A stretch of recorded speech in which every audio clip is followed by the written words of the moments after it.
Hello dear students, welcome to our YouTube channel शिक्षा तक digital. My name is Saurabh Gupta and I teach English for competitive exams. Dear student, जैसा कि आप देख रहे हैं कि हम वॉइस सीरीज को कंटिन्यू कर रहे हैं जिसमें आपका रिस्पॉन्स अच्छा आ रहा है, लेकिन उतना नहीं आ रहा जितना मैं चाहता हूँ, क्योंकि शेयर आप थोड़ा सा कम कर रहे हो। तो आप अपने फ्रेंड्स के साथ में शेयर भी करिए, और जितने भी नंबर्स आपके गेट होते हैं, जितने भी नंबर्स आपको मिलते हैं एसएस करने के बाद में, तो उतना कमेंट करके आप ज़रूर बताइए कि आपको इतने नंबर प्राप्त हुए। ओके, चलिए शुरू करते हैं। आज हम मॉक टेस्ट नंबर 7 लेकर के आए हैं आपके लिए, और स्टार्ट करते हैं अपने फर्स्ट क्वेश्चन से। तो यहाँ पे सबसे पहले आपको पता है कि 5 क्वेश्चन जो शुरू के होते हैं वो फिलिंग द ब्लैंक्स पर होते हैं, जिसमें हमारा पहला क्वेश्चन है राइस सेल्स, इसके बाद में ब्लैंक है ₹180, इसके बाद में क्विंटल, है ना। तो जब भी प्राइस की बात होती है, किसकी बात होती है? प्राइस की। जब भी प्राइस की बात होती है तो हम क्या लगाते हैं? ऐट का यूज करते हैं। किसका यूज करते हैं? ऐट का। तो फर्स्ट में हमारा क्या आ जाएगा? ऐट आ जाएगा। तो यहाँ पे कौन सा ऑप्शन में ऐट दिया है? यहाँ पे सी ऑप्शन आपको दिख रहा है, तो here we will go for option number C. Clear है?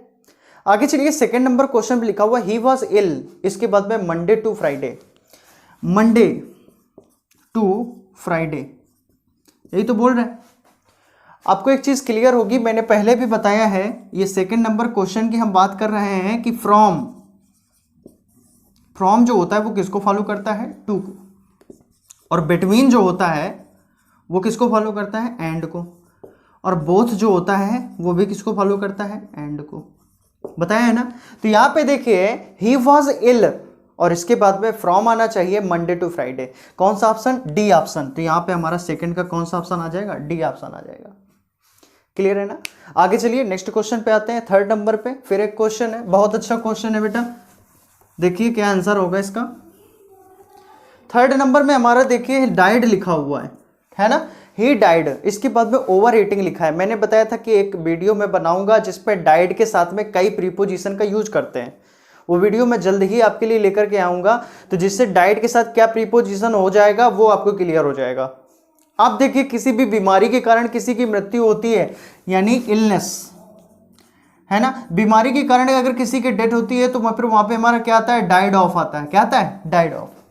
लेकिन फूड पॉइजनिंग, ओवर ईटिंग की वजह से किसी की मौत होती है, ओवर ईटिंग या फूड पॉइजनिंग या ओवर ड्रिंकिंग के कारण किसी की मौत होती है, तो फिर वहां पे डाइड के साथ में हमारा ऑफ नहीं आता, फिर आता है डाइड के साथ में क्या?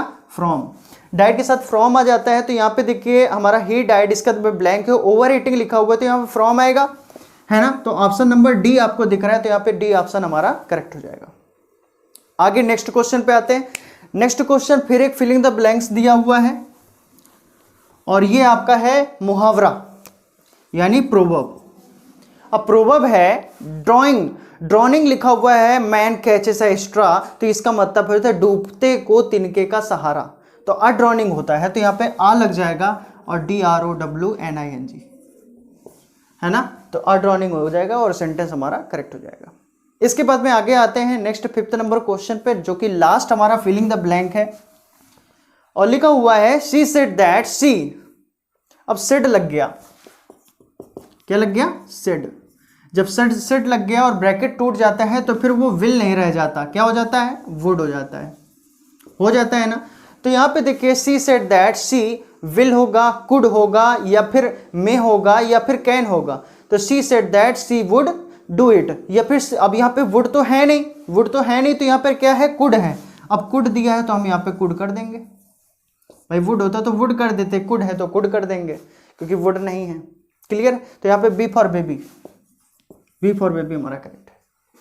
आगे चलते हैं, सिक्स्थ नंबर क्वेश्चन पे आते हैं। Pick the wrongly spelled word. Wrongly spelled word हमें फाइंड आउट करना है, तो गलत स्पेलिंग कौन से वर्ड की है। तो यहाँ पे ऑडोसियस बिल्कुल सही दिख रहा है, ऑस्पिशियस जो है ये भी बिल्कुल सही दिख रहा है, क्रेडुलस भी सही दिख रहा है। तो सी ऑप्शन में देखिए एक वर्ड दिया है कैप्रिसियस, जिसकी स्पेलिंग गलत है। तो यहाँ पे हो जाएगा, ये स्पेलिंग होगी CAPRICIOUS, कैप्रिसियस, जिसका मतलब क्या होता है? इसका मतलब होता है सनकी। और इसके सिनोनिम क्या हो सकते हैं? So we can say that eccentric, है ना, यानी अब वो नॉर्मल नहीं है, so we can say that अब नॉर्मल बोल सकते हैं। या फिर ज्यादा है अजीब तो स्ट्रेंज हो सकता है ना। या फॉरेनर हो सकता है, और बहुत ही ज़्यादा हो जाए तो एलियन है, बहुत ज़्यादा हो जाए तो एलियन हो जाएगा। आगे चलते हैं नेक्स्ट 7 नंबर क्वेश्चन पे। वन वर्ड सब्स्टिट्यूशन दिया है। One word substitution, the study of insects, insects कीड़े मकोड़ों के बारे में स्टडी। तो यहाँ पे एंथ्रोपोलॉजी फर्स्ट ऑप्शन में, एंथ्रोपोलॉजी तो होगा नहीं क्योंकि ये तो ह्यूमन बीइंग के बारे में स्टडी है। जूलॉजी एनिमल के बारे में होता है। एटिमोलॉजी किसी भी शब्द के बारे में ओरिजिन तक जाना होता है। और इंटोमोलॉजी जो होता है, यही हमारा आंसर है। तो यहाँ पे क्या हो जाएगा, इंटोमोलॉजी, यानी कौन सा ऑप्शन, डी ऑप्शन। तो 7th में हमारा डी ऑप्शन करेक्ट हो जाएगा। आगे 8th नंबर पे आते हैं। He feel like a fish out of water. अगर आपने बचपन में ही पढ़ा था कि मछली जल की रानी है, जीवन उसका पानी है, हाथ लगाओ डर जाएगी और बाहर निकालो मर जाएगी। तो यहाँ पे बेसिकली क्या है, अ फिश आउट ऑफ वाटर, यानी फिश को वाटर से अलग कर दें तो क्या है, वो अनकंफर्टेबल महसूस करेगी ना। तो यहाँ पे कौन सा ऑप्शन आ रहा है, 8th का हमारा बी फॉर बेबी, अनकंफर्टेबल हो जाएगा। तो बी फॉर बेबी हमारा करेक्ट हो जाएगा। आगे चलते हैं नेक्स्ट क्वेश्चन पे। 9th number, help the poor. Active and passive voice आ गया है, हेल्प द पुअर। तो यहां पे हमारा क्या हो जाएगा, let the poor be helped. तो यहां पे डी ऑप्शन हमारा करेक्ट हो जाएगा। 10th नंबर पे आते हैं। 10th और 11 सिनोनिम दिए हुए हैं, सिनोनिम फाइंड आउट करना है। पेरिलस लिखा हुआ है। पेरिलस का मतलब होता है डेंजरस, खतरनाक, या हैजार्डस बोल सकते हैं,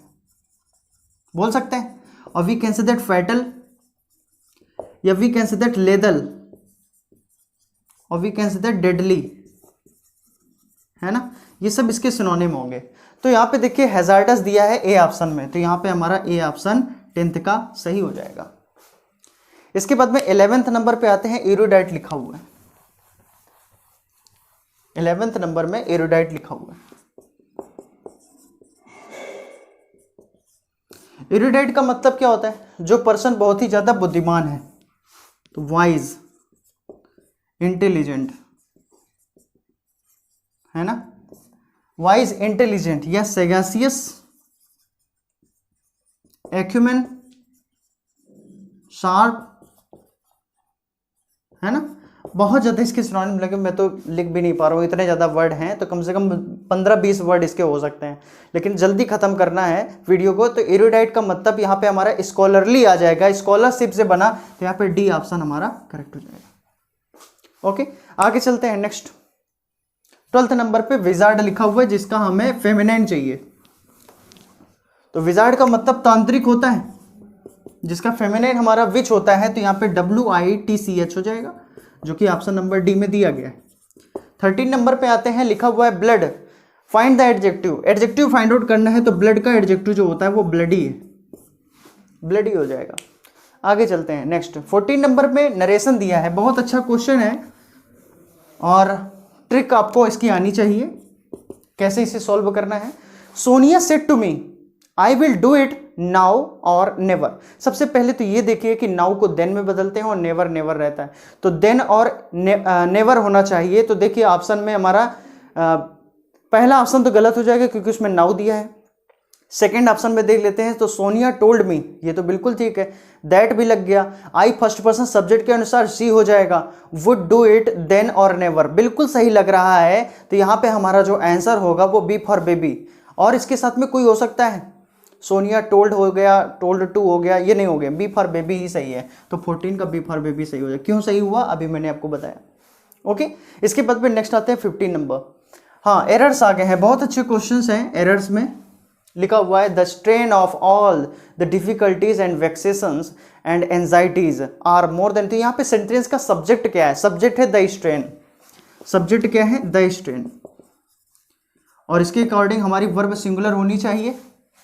और यहाँ पे देखिए आर लिखा हुआ है और फिर लिखा है मोर देन कुड, और कुड बता रहा है कि पास्ट में होना चाहिए। तो इसका मतलब यहाँ पे क्या हो जाएगा, वाज हो जाएगा, और आर को हम कट कर देंगे। 16 नंबर, 16 नंबर पे दिया हुआ है females are not appointed. Appointed लिखा हुआ है, अपॉइंटेड के बाद फिक्स्ड प्रीपोजिशन टू आता है।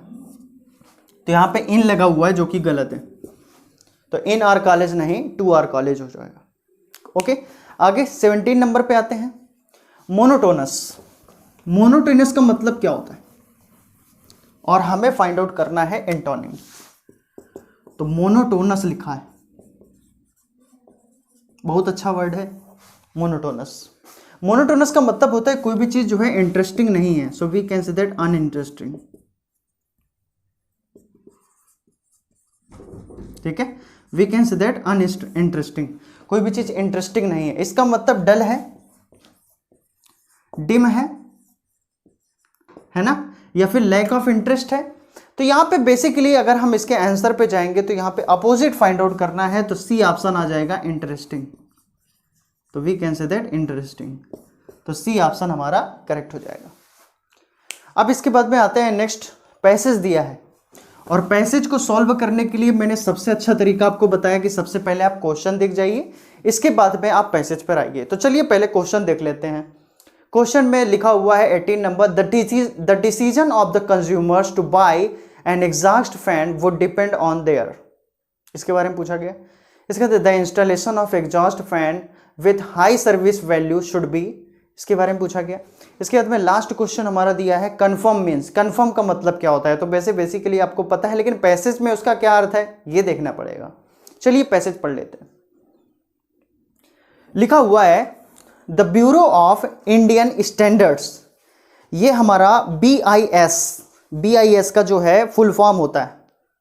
ओके, अब इसके बाद में बोल रहा है does not specify and standards for domestic exhaust fans, therefore none of the models tested carried the ISI mark.